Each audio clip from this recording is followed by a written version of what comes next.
जी आप देवी थी, चंडी आपको रास्ता दिखा रही थी। उस वक्त नहीं मालूम था। नहीं, लेकिन आपने बताया कि अभी अभी आपने कहा कि बचपन में आपको एहसास हो गया था ना कि आपको एहसास हो गया था अवतार और बुद्ध होने वाले बाद में ना उनके भी महल में सब लड़कियां। लेकिन आपने कहा कि आपको पहले ही एहसास हो गया सब शराब वराब का सब आयोजन उनके पिताजी ने किया था, राजा ने, कि वो बाहर नहीं जाए, उनको पूरा अय्याशी उनको महल में दी थी।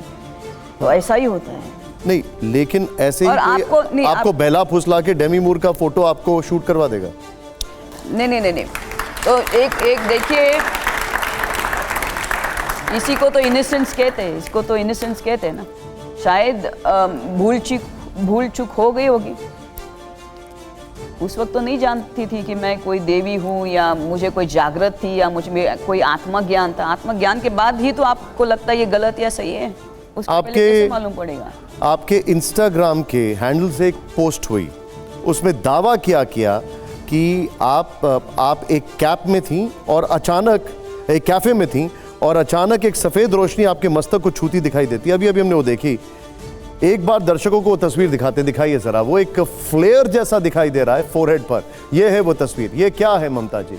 नहीं, एक्चुअली मैं अभी कॉफ़ी शॉप में मुझे अभी मैं क्या बोलूँ आपको।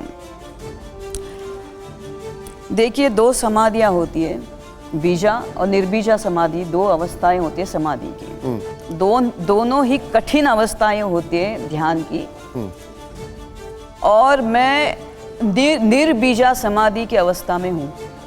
तो कभी कभी मुझे अपने आप ही ध्यान में मैं जाती हूँ। 4 लोग बैठे होंगे, मैं आँख बंद करके मैं कहीं पहुँच जाती हूँ।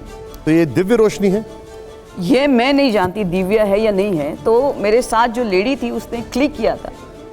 मुझे नहीं मालूम उसने कब क्लिक किया। उसने नेक्स्ट डे मुझे फ़ोटो भेज दिया और मुझे ये लाइन दिखाई दी। तो मैंने बोला ये लाइन किस चीज़ की है, ये क्या रोशनी, क्या संकेत दे रही है? मैं ध्यान में गई उसको देखने के लिए। मैंने बोला मुझे ध्यान करने दो।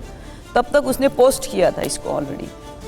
अच्छा, वैसे ममता जी, ये साइंस कहता है ये लाइट का रिफ्लेक्शन है। ऐसे यहाँ पर जितने सारे लोग बैठे हैं और खासकर मेरे जैसे लोग जिन्होंने ऐनक लगाई है, उनके पास ये दिव्य साइंस का रिफ्लेक्शन अक्सर आ सकता है। इसको कैमरा फ्लेयर से भी आप देख सकते हैं। इसको दिव्य कैसे कह सकते हैं? मुझे वही बोल रही है कि वो ये कोई फोटोशॉप नहीं है, कुछ नहीं है। बिल्कुल फोटोशॉप नहीं है। ये आप फोटो खींचेंगे अपने आप, कैमरा फ्लेयर में आ जाएगा, साइंस लाइट का रिफ्लेक्शन में आ जाएगा। यहाँ पर भी अभी आप ध्यान से देंगे आ जाएगा। तो ऐसे कोई लाइट्स वहाँ पे नहीं थी ना। आप करके दिखाओ मुझे एक फोटो ऐसा। तो आप ये कह रही है दिव्य रोशनी? If you ask me it is. तो आप ये कह रही हैं कि ये दिव्य रोशनी है? अच्छा, ठीक है। आप ये भी कहती हैं कि ये आपको आने वाली घटनाओं का आभास हो जाता है। क्या ये भी बात सही है? नहीं, मैंने कहीं नहीं बोला ये। आपने कहा कुंभ में कि जो घटनाएं हुई उनका आभास आपको पहले हो गया था। नहीं, मैंने ऐसा किधर भी नहीं कहा। आपको नाराज कर दिया गया था, आपको स्नान नहीं करने दिया था, इसलिए वो घटनाएं हो गई, आपने ऐसा कहा? सही बात है। देखिए, अभी मैं आपको एक चीज कहना चाहती हूँ कि जब आप 12 साल मैंने संकल्प लिया था ब्रह्मचर्य का और कठोर साधना का। और मुझे बॉम्बे में बॉलीवुड की इंडस्ट्री में अगर मैं बॉम्बे में बैठती तो मेरे से एक दिन भी तप का नहीं हो सकता था। इसलिए 12 साल मेरा तप दुबई के एक अपार्टमेंट में हुआ। और मैंने जब ये तप किया 12 साल,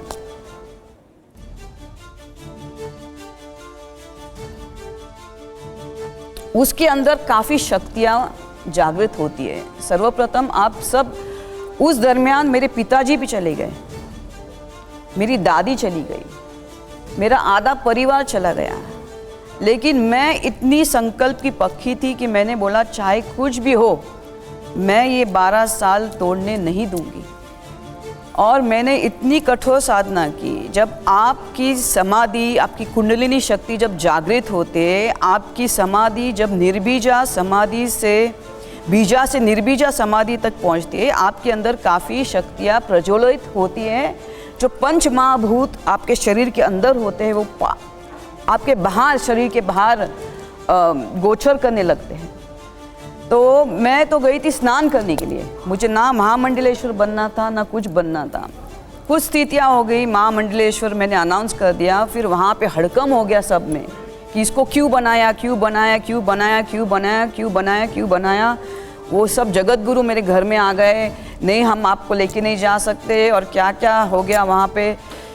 और मुझे बहुत रोना आ गया। 12 बजे सब लोग गए स्नान करने के लिए वहाँ पे,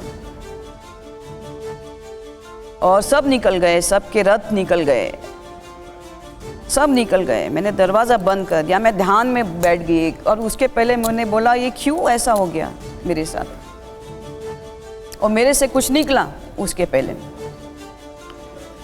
मैंने कहा ये सही नहीं हो रहा है। मैंने कहा मैं तो स्नान करने आई, मुझे मेरा स्नान करना है, और नहीं हुआ मेरा स्नान। तो आप नाराज हुई? मैं ध्यान में गई, और उसके पहले मेरे से कुछ शब्द निकला था वहाँ आप पे। नाराज हुई, आप रुष्ट हुई, उसके बाद वो घटना हो गई? नहीं, मेरे रूम में जो 4 लोग आए थे, मैंने कहा मैं महाकाली हूँ। मैंने कहा मैं महाकाली हूँ और मैंने प्रलय देखा है। बस इतनी वाणी मैंने की। मैंने कहा आप जाओ। मैंने दरवाज़ा बंद किया। मैं पूरी रात सुबह 1 से 4 बजे तक मैं ध्यान में थी, समाधि में थी, और मुझे 4 बजे फ़ोन आता है उसी आदमी के, उनके, कि आप महाकाली हो स्वयं, हमको क्षमा कर दो। मैंने कहा क्या हो गया? मैंने कहा नहीं, ये इधर सब लाशें बिछाया ये हो गई है, और हमारा स्नान रद्द हो गया है, हम सब वापस आ रहे हैं। और ये लोग 7-8 किलोमीटर चल के आ गए वापस। और मैं कसम से मैं बहुत परेशान थी। मैंने 25 साल तप किया, मुझे स्नान से कैसे आप रख सकते हो बाहर?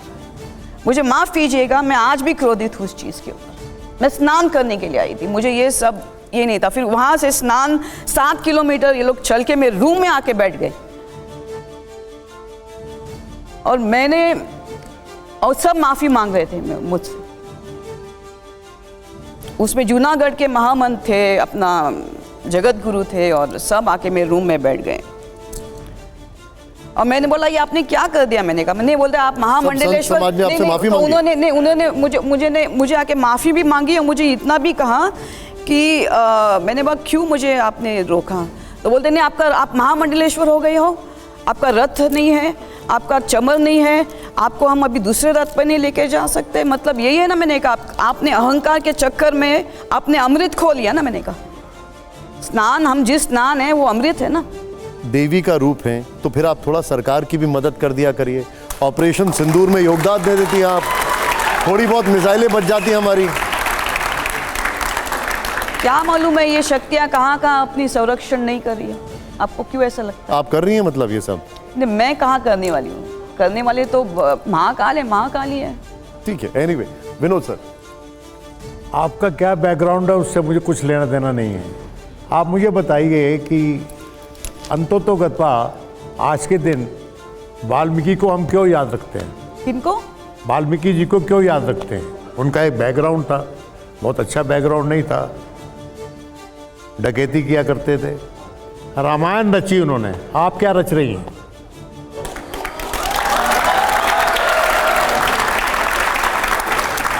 अभी भी काफ़ी स्त्रियां अपने अंधेरे में है जीवन उनका,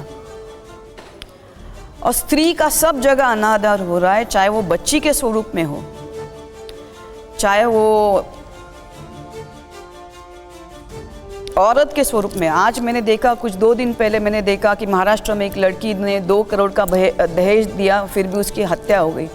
तो ये दहेज है, ये बहुत बड़ा दानव है। हमने जैसे सती को लथाड़ा है, दहेज को अभी तक हम नहीं लथाड़ पाए।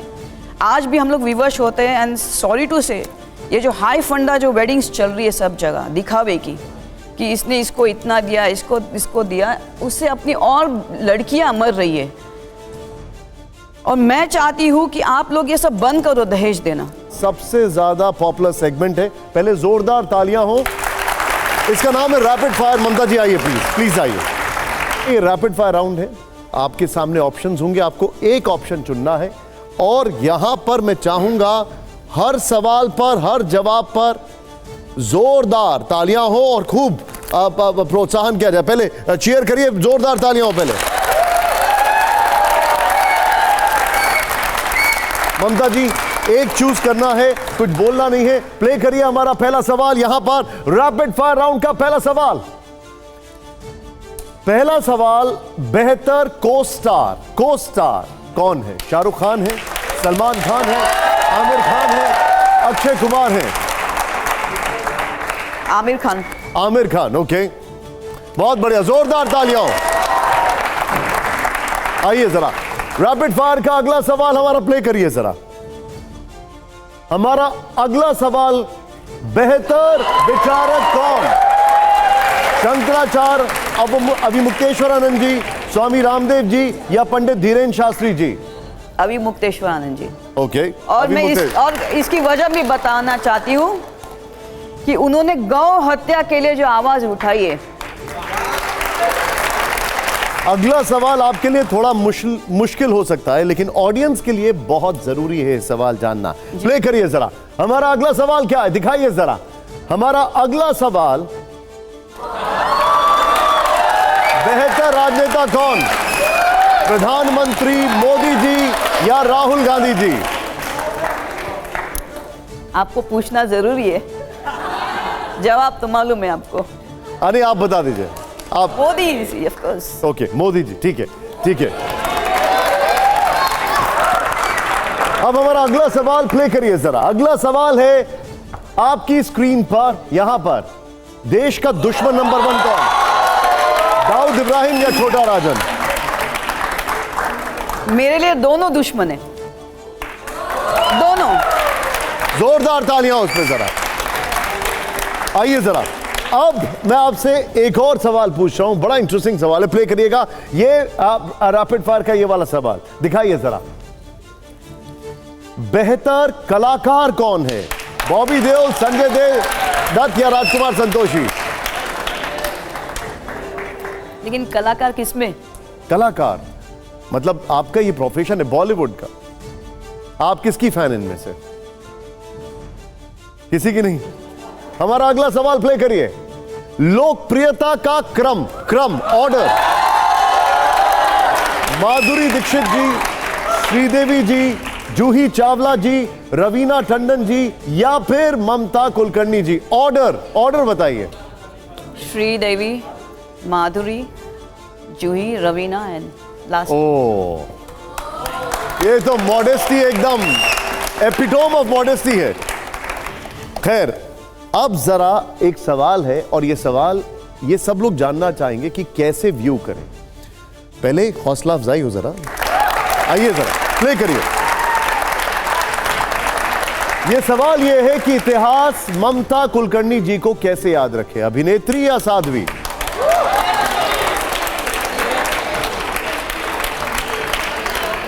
जय ललिता को आप किस रूप में, एज अ एक्ट्रेस और चीफ मिनिस्टर, जय ललिता ऑफ चेन्नई।